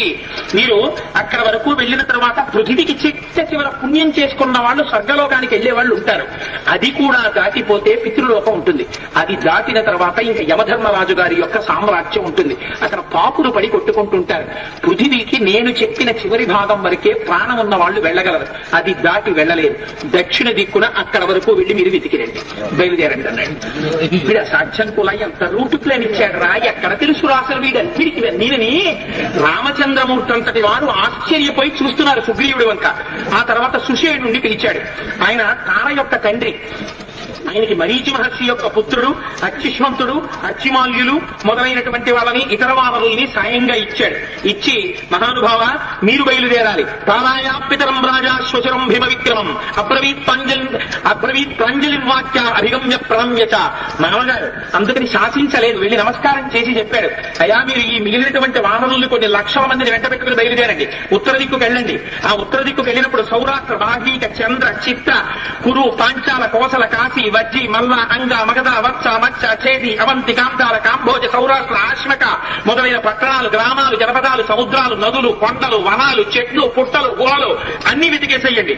అక్కడ మొగలి తోపులుంటాయి, కొబ్బరి తోటలుంటాయి, కమాలవనాలుంటాయి, అవన్నీ చూసేయండి. మృచి పట్టణం కనబడుతుంది, జటాపురం కనబడుతుంది, అవంతి కనబడుతుంది, అంగళేపాపురం కనబడుతుంది. ఆ పురాణాన్ని వెతికేసేయండి. సింధు సాగర సంగమ స్థానంలో 100 శిఖరాలతో పెద్ద చెట్లతో సోమగిరి అనే పర్వతం కనబడుతుంది. ఆ పర్వతం మీద ఒక విచిత్రమైన లక్షణం కనబడుతుంది. అక్కడ తస్త్ర ప్రస్థేషు రమ్యేషు సింహ పక్ష గమాహస్తితా తిథి భూమి మధ్య గజాంశ్చైవ నీడాన్యారోపయంతితే. రెక్కలున్న సింహాలు కనబడతాయి. అవి ఏనుగుల్ని ఎత్తుకుపోతుంటాయి, పెద్ద పెద్ద ప్రాణుల్ని ఎత్తుకుపోతుంటాయి, తిమింగలాల్ని ఎత్తుకుపోతుంటాయి, ఏనుగుల్ని ఎత్తుకుపోతుంటాయి. అవి రెక్కలతో వచ్చి సముద్రంలో ఉన్న ఈ ప్రాణుల్ని పట్టుకుని ఎగురుకుంటూ గుహలకు వెళ్ళిపోతుంటాయి. ఆ రెక్కలున్న సింహాల్ని చూడండి, ఆ గుహల్లో వెతకండి. సముద్రంలో పార్యాత్రం అనేటటువంటి పర్వతం ఉంది, ఆ సముద్రంలోకి వెళ్ళి ఆ పర్వతం చూడండి. ఆ పర్వతం మీద వెతకండి. 100 యోజనాల విస్తీర్ణంతో ఉంటుంది. బంగారు వజ్రాలతో చూడడానికి మిలిమిట్లు కొలుపుతూ ఉంటుంది. కోటిం తత్ర సముద్రేతు కాంచనీం శతయోజనాం దుర్దర్శాం పార్యాత్రస్య గతాద్రక్షలమానవాః. ఆ కొండ మీద వెతికేటప్పుడు మీరు జాగ్రత్తగా ఉండండి. ఎందుచేతనంటే దాని శిఖరాలు తళుక్కు తళుక్కని మెరుపుల్లో వస్తుంటాయి, కెమెరా ఫ్లాష్లు వచ్చినట్టు వస్తాయి. దానివల్ల కళ్ళు గబుక్కుని కలపడవు, జారిపోతారు. అందుకని జాగ్రత్తగా పూనికతో వెతకండి. దాని మీద 24 కోట్ల మంది గంధర్వులు ఉంటారు. వాళ్ళు ఏం చెయ్యరు. వాళ్ళని జాగ్రత్తగా నమస్కారం చేసి వెతకండి. తర్వాత 100 యోజనాల ఎత్తైన వజ్ర పర్వతం ఉంటుంది. సముద్రంలో 4వ వంతు భాగంలో చక్రవంతం అనే పర్వతం ఉంటుంది. దాని మీద విశ్వకర్మ 1000 అంచుల చక్రాన్ని నిర్మించాడు. అప్పుడు తంత్ర పంచజనం హత్వా హయగ్రీవంచ దానవం అజహార తతశ్చక్రం శంఖంచ పురుషోత్తమం. అక్కడికి వెళ్లి శ్రీ మహావిష్ణువు ఆ చక్రాన్ని ఇతరులు పుచ్చుకోకుండా అడ్డగిస్తున్నటువంటి హయగ్రీవుడు అనబడేటటువంటి రాక్షసుడు. ఆ హయగ్రీవుడు అంటే మనం పూజ చేసే హయగ్రీవుడు కాడు. హయగ్రీవుడు అనేటటువంటి రాక్షసుడిని సంహరించి శ్రీ మహావిష్ణువు సుదర్శన చక్రాన్ని తీసుకున్నారు. పంచజనుడు అనేటటువంటి ఒక రాక్షసుడిని సంహరించి అక్కడ ఉన్నటువంటి శంఖాన్ని తీసుకున్నారు. తత్ర ప్రజ్యోతిషం నామాజాత రూపమయం పురం యస్మిన్ వసతి దుష్టాత్మ నరకో నవదానవః. అది దాటి వెడితే మీకు ప్రాజ్యోతిషపురం అనేటటువంటి పురం కనబడుతుంది. దాన్ని నరకాసురుడు పరిపాలిస్తున్నాడు. దాని తర్వాత సర్వర్ణ పర్వతం అనబడేటటువంటి పర్వతం కనబడుతుంది. ఆ కొండల మీద ఎప్పుడు అటువైపు పెద్ద పుల్లు, ఇటువైపు సింహాలు, ఇటువైపు ఏనుగులు నిలబడి పెద్ద పెద్ద ఘీంకారాలు చేస్తుంటాయి. ఆ ఘీంకారాలతో కొండలన్నీ ప్రతిధ్వనిస్తుంటాయి. అటువంటి ఆ కొండలన్నీ వెతకండి, గుహలన్నీ వెతకండి, చెట్లన్నీ వెతకండి, సముద్రం లోపల వెతకండి, సముద్రం పైన వెతకండి. యస్మిన్ హరిహయ శ్రీమాన్ మహేంద్ర పాకశాసన అభిషిక్త సురైరాజా మేఘనాం మమ పర్వత. అది కూడా దాటిపోతే మేఘనం అనేటటువంటి పర్వతం కనబడుతుంది. ఆకుపచ్చ గుర్రాలున్నటువంటి ఇంద్రుడు అక్కడే పాకశాసనుడు అనేటటువంటి రాక్షసుడిని సంహరించి దేవతల చేత అభిషిక్తుడయ్యాడు. ఆ ప్రదేశంలో వెతకండి. దాని తర్వాత 60,000 బంగారు పర్వతాలు కనబడతాయి. దాని మధ్యలో మేరు పర్వతం కనబడుతుంది. అక్కడే సూర్యవరం అని ఉంటుంది. దాని సూర్యుడు వరం ఇచ్చాడు ఆ మేరు పర్వతానికి. ఏమిటా ఇది వరం అంటే తయ్యే చాపి వచ్చంతి దేవగంధర్వదానవాః తే భవిష్యంతి రక్తాశ్చ ప్రభయా కాంచన ప్రభ తేనైవ ముక్త శైలేంద్ర సర్వయేవ తదాశ్రయాః మత్ప్రసాదాత్ భవిష్యంతి దివారాత్రంచ కంచనాః. ఆ మేరు పర్వత శిఖరాల మీద ఉన్నటువంటి ఏ వస్తువైనా సరే పగలైనా రాత్రైనా బంగారంలా మెరిచిపోతుంటుంది. ఆ కొండ మీద సూర్యాస్తమయమైనప్పుడు మేరు పర్వతం దగ్గరికి సూర్య భగవానుడు వస్తాడు. వాళ్ళ రథసప్తమి మనం అనుకోకుండా భూమండలం అంతా ప్రదక్షిణం చేస్తున్నాం. సూర్యుడి తూర్పు దగ్గర నుంచి ఆ ఉత్తర దిక్కు వరకు. ఎంత విచిత్రమో చూడండి. అక్కడికి వెళ్ళిన తర్వాత సూర్యుడు మేరు పర్వత శిఖరం దగ్గరికి వచ్చినప్పుట విశ్వే దేవా మరుతో వసవస్య దివౌ కథ ఆగమ్య పశ్చిమాం సంధ్యాం మేరు ఉత్తర పర్వతం. అక్కడికి వచ్చి ఆ పశ్చిమ దిక్కుకు వెళ్ళిపోయేటప్పుడు ఆ మేరు పర్వతం దగ్గరికి వచ్చి మొత్తం విశ్వే దేవతలు, మరుత్తులు, వసువులు, ఇతర దేవతలు వచ్చి సూర్య భగవానుడికి నమస్కారం చేస్తుంటారట. ఆదిత్యముపతిష్టంతి తైశ్చ సూర్యోభిపూజిత అదృశ్య సర్వభూతానామస్తం గచ్చంతి పర్వతః యోజనానాం సహస్రాణి దశతాని దివాకరః ముహూర్తార్థేన తంత్రీఘ్రం అభియాది శిలోచ్ఛయం. 10,000 యోజన యోజనాలు దాటాలి మేరు పర్వతం దగ్గర నుంచి అష్టమయ పర్వతం వరకు. చిత్రం ఏమిటంటే అష్టాద్రికి వెళ్లిపోవడానికి మేరు పర్వతం నుంచి అష్టాద్రికి 10,000 యోజనాల దూరాన్ని అరముహూర్తంలో దాటి సూర్య భగవానుడు వెళ్ళిపోతాడు అష్టాద్రికి. అప్పుడు ఈ దేవతలందరూ నమస్కరిస్తారు. అక్కడే మహానుభావుడైనటువంటి వాడు ఒక ఆయన మీకు కనబడతాడు. ఆయనే శృంగేతస్య మహద్దివ్యం భవనం సూర్య సన్నిభం ప్రసాదగణ సంబాధం విహితం విశ్వకర్మణ శోభితం తరువిచిత్రై నానాపక్షి సమాకులై నికేతం పాశహస్తస్యావరుణస్య మహత్తనః. అక్కడే విశ్వకర్మ చేత నిర్మింపబడినటువంటి బంగారు భవనంలో పాశము చేత పట్టుకున్నటువంటి వరుణుడు నివసిస్తూ ఉంటాడు. ఆ వరుణుడు కనపడితే అక్కడ నమస్కారం చెయ్యండి. 10 తలల బంగారు తాడి చెట్టు కనపడుతుంది. దాని కింద కూర్చుంటూ ఉంటాడు ఆయన. ఎత్ర తిష్టతి ధర్మజ్ఞ తపసా స్మేన భావిత మేరు సావర్ణిరిక్యేవ ఖ్యాతో వై బ్రహ్మణాస్తమ. బ్రహ్మగారితో సమానమైనటువంటి వాడు మహానుభావుడు మేరు సావర్ణి అనబడేటటువంటి మహర్షి మీకు వరుణుడి యొక్క నివాసాన్ని కూడా దాటిపోయాక కనబడతాడు. ఆయన బ్రహ్మతో సమానమైన వాడు. ఆయనకి నమస్కారం చెయ్యండి. సీత ఎక్కడుంది అని అడగండి, ఆయన చెప్తాడు మీకు అని చెప్పారు. కనపడితే మేరు సావర్ణి అడగమన్నారు. అది కూడా దాటిపోతే ఇంకదంతా చీకటి, ఇంకా మీరు వెళ్ళలేరు. అది దాటి వెళ్ళడం కష్టం. అందుకని పశ్చిమ దిక్కు వెళ్ళినటువంటి వానరులు అంతవరకు వెతికి రండి అన్నారు. తూర్పు అయిపోయింది, దక్షిణం అయిపోయింది, పడమరైపోయింది. ఇప్పుడు ఉత్తర దిక్కుకు వచ్చారు. ఉత్తర దిక్కుకి శతబలి అనేటటువంటి వానరుణ్ణి కలిసి ఆయనతో 1,00,000 మంది వీరులతో పంపించారు. నువ్వు మ్లేచ్ఛ పులింద శౌరసేన ప్రస్తవ భరత కురు ముద్రక కాంభోజ యవన శక బాహ్యక రుచిక పౌరవ టంకణ చీన పరమచీన నీహార వరద హిమవత్పర్వత ప్రాంతములలో ఉన్నటువంటి సమస్త పట్టణములను, నగరములను, గ్రామములను, జనపదములను, అరణ్యములను, వనములను, గుహములను, ఇళ్లలో ఉన్నటువంటి గదుల్ని, రాజ్యాల్ని ఒక్కటి కూడా విడిచిపెట్టకుండా 4 అంగుళాలు కూడా వదిలిపెట్టకుండా సమస్తమైనటువంటి భూమండలాన్ని వెతకాలి. తర్వాత సోమాశ్రమానికి వెళ్ళాలి. అక్కడ కాలపర్వతం ఉంటుంది. ఆ కాలపర్వతం మీద వెతకాలి. తర్వాత సుదర్శన పర్వతం ఉంటుంది. అక్కడ పక్షులు ఉంటాయి. అక్కడే పక్షులుండే దేవచక పర్వతం అనేటటువంటి పర్వతం ఉంటుంది. అది కూడా దాటిపోతే 100 యోజనాలు నిర్జనమైనటువంటి ప్రదేశం ఉంటుంది. బహుశా ఎడారి. అందుకని ఎడారి ఉంటుంది. అది కూడా దాటిపోతే తత్ర పాండురవేఘాభం జాంబూనక పరిష్కృతం కుబేర భవనం దివ్యం నిర్మితం విశ్వకర్మణ విశాల నిలినీయత్ర ప్రభూత కమలోత్తర హంస కారండవాకీర్ణ అప్సరోగణ సేవిత తత్ర వై శ్రవణో రాజా సర్వభూత నమస్కృత ధనదో రమతే శ్రీమాన్ యక్షరాట్. యక్షులకి రాజైనటువంటి కుబేరుడు తెల్లటి రంగుతో కలిగినటువంటి పెద్ద భవనంలో అక్కడ నివసిస్తూ ఉంటాడు. ఆయన యొక్క భవనం లోపల ఉండేటటువంటి గొప్ప గొప్ప సరస్సుల్లో బంగారు పద్మాలు కింజల్కమలను వెదజల్లుతూ అరవిరిసి ఉంటాయి. మీరు ఆ సరోవరం పైన చూడాలి, లోపల చూడాలి, పువ్వుల్లో చూడాలి, ఆయన భవనంలో వెతకాలి, బయట వెతకాలి, కుబేరుడికి నమస్కారం చెయ్యాలి, యక్షుల మందిరాల్లో వెతకాలి, కొండల మీద వెతకాలి, వాటన్నిటినీ వెతికేయాలి. తర్వాత క్రౌంచం దిగినిమాసాధ్య విలంతస్య సుదద్గమం అప్రమత్తై ప్రవేశవ్యం దుష్ప్రవేశం హితస్మృతం. అక్కడే క్రౌంచ పర్వతానికి ఒక కన్నం ఉంటుంది. ఆ కన్నంలోంచి దాటి ఆవలి వైపుకు వెళ్ళాలి. క్రౌంచ పర్వతానికి ఉన్నటువంటి కన్నంలో దూరడం చాలా కష్టం. అక్కడ దూరలేకపోతే మాత్రం అరుణాచలగిరి ప్రదక్షిణం చేసి మోక్షద్వారంలో దూటి వెనక్కెళ్ళలేక ముందుకెళ్ళలేక కొట్టుకున్న వాళ్లే ఉంటుంది పరిస్థితి. అందుకని అలా కాకుండా జాగ్రత్తగా దూరండి. దూరి ఆ రంధ్రంలో వచ్చి ఆవలి వైపుకు వెళ్ళండి. క్రౌంచం దాటిపోతే మైనాక పర్వతం కనబడుతుంది. అక్కడ కింపురుష స్త్రీలు నివాసం చేస్తూ ఉంటారు. దానవుడు మయుడు అక్కడే నివాసం ఏర్పరచుకుని ఉంటాడు. తర్వాత సిద్ధులు, వైఖానసులు, వాలకిల్యులు వీళ్ళ ఆశ్రమాలు కనబడతాయి. అది కూడా దాటితే వైఖానస సరస్సు కనబడుతుంది. ఆ సరస్సు గొప్పతనం ఏమిటో తెలుసా? కుబేరుడి యొక్క వాహనమైనటువంటి ఏనుగుకి సార్వభౌమము అని పేరు. ఆ ఏనుగైనటువంటి సార్వభౌమం ఆడ ఏనుగులతో కలిసి ప్రతిరోజు సాయంకాలం వచ్చి ఆ సరస్సులో స్నానం చేస్తుంది. మీరు అది కూడా చూడండి. ఆ తర్వాత ఏ శబ్దం లేని ఆకాశం ఒక్కటే ఉంటుంది. భయపడకుండా అది కూడా దాటి వెళ్ళిపోండి. వెళ్ళిపోతే శైలోదం అనేటటువంటి నది ఉంటుంది. ఆ నదికి అటు ఇటు కీచకములు అనబడేటటువంటి వెదుళ్ళు ఉంటాయి. ఆ వెదుళ్ల మీద ఋషులు అట్నుంచి ఇటు, ఇట్నుంచి అటు దాటుతూ ఉంటారు. మీరు ఆ వెదుళ్ళు ఉన్నటువంటి వనాలు చూడండి. అది కూడా దాటితే సిద్ధ పురుషులు ఉంటారు. వాళ్ళని చూడండి. అది కూడా దాటితే పుణ్యాత్మలకు నివాసమైన ఉత్తర కురు దేశం అనేటటువంటి దేశం కనబడుతుంది. అక్కడ ఎన్ని వేల నదులో ప్రవహిస్తూ ఉంటాయి. అన్నిటిలోనూ వెండి పద్మాలు ఉంటాయి. అన్ని వెండి పద్మాలలోనూ బంగారు కింజిల్కాలుంటాయి. అందులోంచి రజస్సు కింద పడుతుంటుంది. ఆ నీళ్లు ముట్టుకుంటే, ముక్కు దగ్గర పెట్టుకుంటే, నోట్లో పోసుకుంటే సువాసనలు వెదజల్లుతుంటాయి. తీయటి నీళ్లు. దానికి ఒడ్లుంటాయి. ఇన్ని వేల నదులకు ఉన్నటువంటి ఒడ్లు కూడా ఇసుకలో బంగారపు తుడకలు పడుంటాయి. వజ్ర వైఢూర్య రత్న మాణిక్యములన్నీ కూడా ఇసుకలో కలిసిపోయి ఉంటాయి. అక్కడ చిత్ర విచిత్రమైనటువంటి చెట్లు ఉంటాయి. ఆ చెట్ల దగ్గరికి వెళ్ళి చూస్తే మీకు కావలసిన ఫలాలుంటాయి, పుష్పాలుంటాయి. ఇంకా చిత్రం ఏమిటంటే మీరు ఏ పక్షిని చూడాలంటే ఆ పక్షులు ఉంటాయి. ఇంకా చిత్రం ఏమిటంటే దాని కింద నుంచి మీరు కోరిక కూరుకుంటే ఆ కోరిక సంబంధించింది ఆ చెట్టుకు వచ్చేస్తుంది.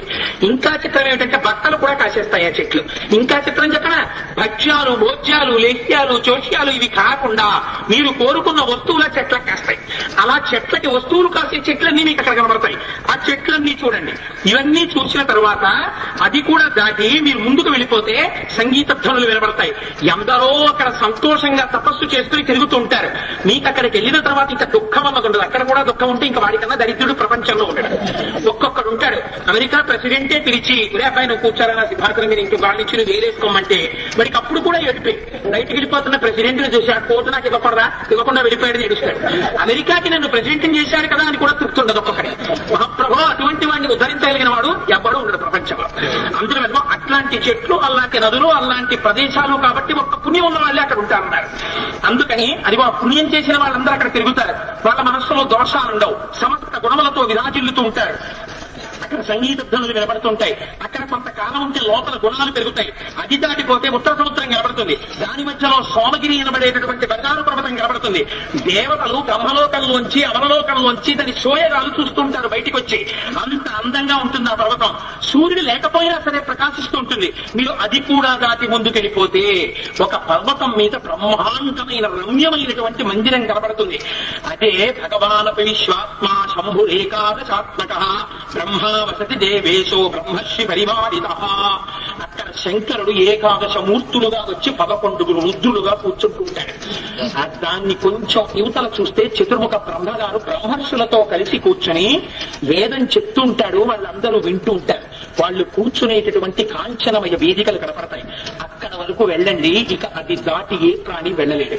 అందుకని ఉత్తర దిక్కు వెళ్ళిన వాళ్ళు అక్కడ వరకు వెతకండి. ఇవన్నీ చూడండి, సంతోషంగా తినండి, మధు అంటే తేనె తాగండి, కానీ నెలల్లో వచ్చేయండి. సీతమ్మ ఎక్కడుందో వెతకండి. ఒకవేళ నేను చెప్పిన లిస్టులో ఏమైనా మర్చిపోతే అవి కూడా వెతకండి. వెతికి వచ్చి నెలల లోపల సీతమ్మ జాడ చెప్పాలి. వచ్చి చెప్పలేకపోతే వాడి కుత్తుకు మాత్రం కత్తిరించేస్తాను అని చెప్పారు. చెప్పిన తరువాత సుగ్రీవుడు హనుమని పిలిచి ఒక మాట అన్నారు. అందరినీ 4 దిక్కులకి వెళ్ళిపోమన్నారు. వెళ్ళిపోమ్మని నా భూమౌ నాంతరిక్షేవా నాంబరేవా అమరాలయే నప్సువా గతి సంగంతే పశ్యామి హరిపుంగవ శాసురా సహ గంధర్వా సన్న నాగ నవదేవత గిరితా సర్వలోకాస్తే ససాగర ధరాధరా గతిర్వేగశ్చ తేజశ్చ లఘవంచ మహాకపే పితుస్తే సౌరుషం వీర మారుతస్య మహాజస. నాయన మహానుభావ హనుమ, నీకున్నటువంటి పరాక్రమము, నీకున్న దారుఢ్యము, నీకున్న తేజస్సు, నీకున్న లాఘవము, నీకున్న బుద్ధి, నీకున్నటువంటి పరాక్రమము, నీకున్న వీర్యము, నీకున్నటువంటి కాంతి భూమండలంలో ఏ ప్రాణికి లేవు. నువ్వు దేన్నైనా సరే దాటేస్తావు, దేన్నైనా లగ్గిస్తావు, ఎక్కడికైనా వెళ్ళిపోతావు. దేశకాలాదులు నెరిగి ప్రవర్తించగలవు. నీ తండ్రి వాయుదేవుడికి ఎటువంటి గమనశక్తి ఉందో నీకు అటువంటి గమనశక్తి ఉంది. సర్వదా నిశ్చితార్థోయం హనుమతి హరీశ్వర నిశ్చితార్థ కరశ్చాపి హనుమాన్ కార్యసాధనే తదేవం ప్రస్థితస్య పరిజ్ఞాతస్య కర్మభిః భక్తాపరిగృహీతస్య ధ్రువ కార్యపరోదయ. నాయన మహానుభావ, ఇన్ని గుణాలు నీ యందు ఉండడం వల్ల హనుమా నేను నీ మీదే పెట్టుకుంటా